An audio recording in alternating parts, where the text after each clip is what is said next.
हम सभी जानते हैं कि आजकल सरकारी नौकरियों का क्रेज काफी बढ़ गया है, लेकिन क्या आपको पता है कि साइंस ग्रेजुएट्स के लिए भी कई सरकारी नौकरियां मौजूद हैं? हम इस वीडियो में एक्सप्लोर करेंगे कि अगर आप एक साइंस ग्रेजुएट हैं, तो किस तरह के गवर्नमेंट जॉब्स के लिए अप्लाई कर सकते हैं। हम डिस्कस करेंगे अलग अलग विभागों में नौकरियों के बारे में, जैसे कि scientific research, environmental science, health and wellness और टेक्नोलॉजी के क्षेत्र में भी अपॉर्चुनिटीज है। इसके अलावा हम आपको गाइड करेंगे कि कौन कौन से एग्जाम्स हैं जिनमें आप पार्टिसिपेट कर सकते हैं और कैसे आप अपने स्किल्स और एजुकेशन को शोकेस करके सरकारी नौकरियों के लिए एलिजिबल बन सकते हैं। तो अगर आप एक साइंस ग्रेजुएट है और सरकारी नौकरियों के प्रति इंटरेस्टेड है, तो इस वीडियो को एंड तक जरूर देखें। हम आपको हर एक स्टेप में गाइड करेंगे ताकि आप अपने करियर को एक नई और सक्सेसफुल डायरेक्शन में ले जा सके। तो चलिए शुरू करते हैं। Step 1, SSC CGL exam. SSC CGL यानी staff selection commission combined graduate level एक बहुत ही इम्पोर्टेंट एग्जाम है जो हर साल कंडक्ट होता है। ये एग्जाम उन लोगों के लिए है जो ग्रेजुएशन कंप्लीट कर चुके हैं और सेंट्रल गवर्नमेंट जॉब्स में इंटरेस्टेड है। इस एग्जाम में आपको एप्टीट्यूड, रीजनिंग, इंग्लिश और जनरल नॉलेज से रिलेटेड क्वेश्चंस मिलेंगे। इसमें वेरियस डिपार्टमेंट्स होते हैं, जैसे कि इनकम टैक्स, कस्टम्स और एक्साइज में जॉब्स के लिए अप्लाई किया जा सकता है। अगर आप एक साइंस ग्रेजुएट है और गवर्नमेंट जॉब्स की तलाश में है, तो SSC CGL एक बहुत ही अच्छा ऑप्शन हो सकता है। इसमें अप्लाई करके आप अपने करियर को एक नई दिशा दे सकते हैं। Step 2, UPSC civil services exam. UPSC civil services exam Bharat में एक बहुत ही प्रेस्टिजियस एग्जाम है जिसे हर साल कंडक्ट किया जाता है। इस एग्जाम का मेन गोल है देश के एडमिनिस्ट्रेटिव सर्विसेज में कैपेबल ऑफिसर्स को सिलेक्ट करना। इस एग्जाम में 3 स्टेजेस होते हैं, प्रीलिम्स, मेंस और इंटरव्यू। साइंस ग्रेजुएट्स भी इस एग्जाम के लिए अप्लाई कर सकते हैं। अगर आप इसमें सफलता पा लेते हैं, तो आप IAS, IPS या IRS बन सकते हैं और देश की सेवा में योगदान दे सकते हैं।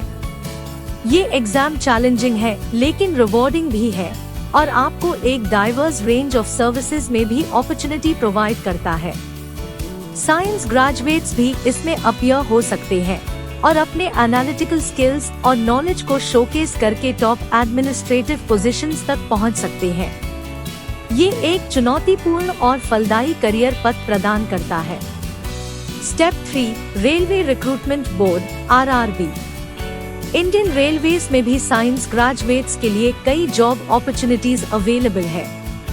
रेलवे रिक्रूटमेंट बोर्ड या RRB एक ऑर्गेनाइजेशन है जो भारतीय रेलवेज के लिए जॉब वैकेंसीज को फिल करने का काम करती है। हर साल RRB अलग अलग रीजन्स के लिए एग्जाम्स कंडक्ट करती है, जिसमें कैंडिडेट्स टेक्निकल और नॉन टेक्निकल पोस्ट्स के लिए अप्लाई कर सकते हैं। ये एग्जाम्स आपको रेलवे में वेरियस पोजीशंस जैसे कि असिस्टेंट लोको पायलट यानी ALP टेक्नीशियन, ग्रुप D और जूनियर इंजीनियर यानी JEE के लिए एलिजिबल बनाते हैं। RRB का फोकस है एफिशिएंट, कैपेबल और स्किल्ड कैंडिडेट्स को सिलेक्ट करना जो इंडियन रेलवेज के डेवलपमेंट में योगदान दे सकते हैं। अगर आप रेलवे में करियर बनाना चाहते हैं, तो RRB के एग्जाम्स के अपडेट्स पर बने रहें। Step 4, ISRO and DRDO jobs. ISRO और DRDO यानी इंडियन स्पेस रिसर्च ऑर्गेनाइजेशन और defence research and development organisation दोनों ही बड़े और महत्वपूर्ण सरकारी ऑर्गेनाइजेशंस हैं।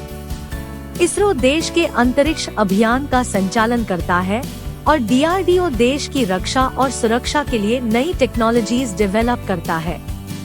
इन दोनों ऑर्गेनाइजेशंस में साइंस ग्रेजुएट्स को कई बेहतरीन जॉब अपॉर्चुनिटीज मिलती है। ISRO में आप स्पेस मिशंस में या साइंटिफिक रिसर्च में कंट्रीब्यूट कर सकते हैं, जबकि DRDO आपको डिफेंस टेक्नोलॉजीज में काम करने का मौका देता है। अगर आप इंटरेस्टेड है स्पेस या डिफेंस फील्ड में, तो इसरो और DRDO के जॉब्स आपके लिए एक शानदार करियर का उद्देश्य हो सकते हैं। Step 5, banking jobs IBPS। अब हम बात करेंगे बैंकिंग जॉब्स के बारे में, स्पेसिफिकली IBPS के बारे में। IBPS यानी institute of banking personal selection एक ऑर्गेनाइजेशन है जो हर साल बैंकिंग सेक्टर में जॉब्स के लिए एग्जाम्स कंडक्ट करती है। ये एग्जाम्स आपको अपॉर्चुनिटी देते हैं बैंक PO यानी प्रोबेशनरी ऑफिसर या क्लर्क बनने की। IBPS के एग्जाम्स में आपके एनालिटिकल स्किल्स और न्यूमेरिकल एबिलिटीज का टेस्ट होता है। इसमें अप्लाई करके आप नेशनलाइज्ड बैंक्स में अपना करियर शुरू कर सकते हैं।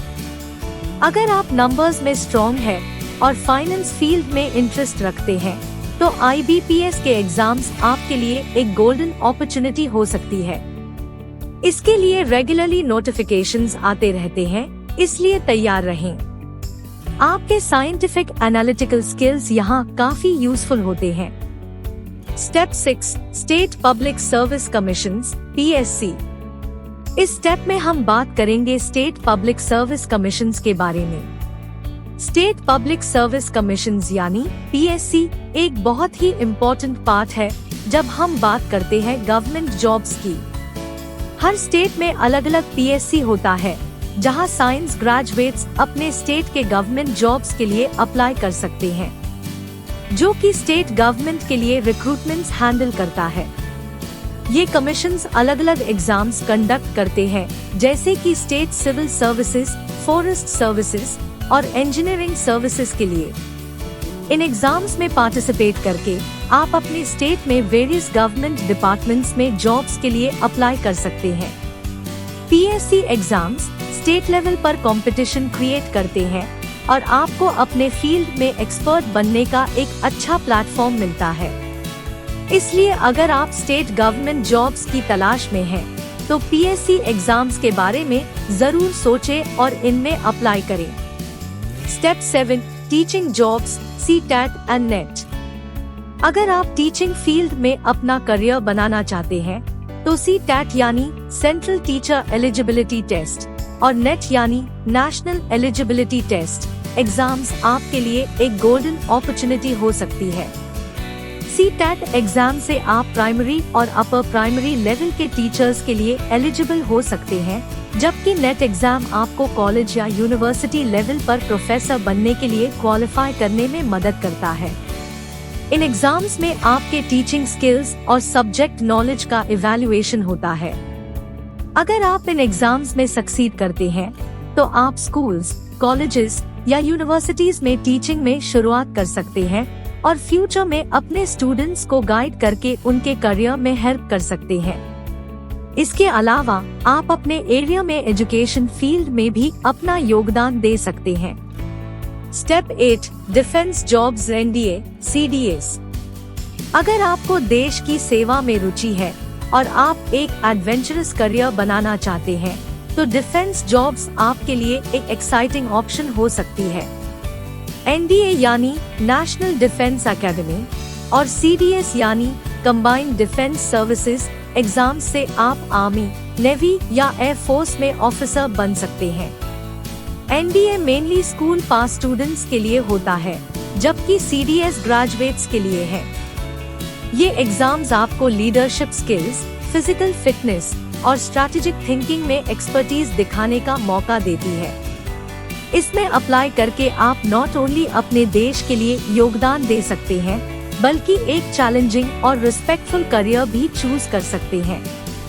Step 9, public sector undertakings PSU। Public sector undertakings या PSU ये वो सरकारी कंपनीज होते हैं जिनके अंडर में गवर्नमेंट का कंट्रोल होता है। इनमें आपको अलग अलग सेक्टर्स में जॉब्स मिलती है, जैसे कि एनर्जी, इंजीनियरिंग और मैन्युफैक्चरिंग।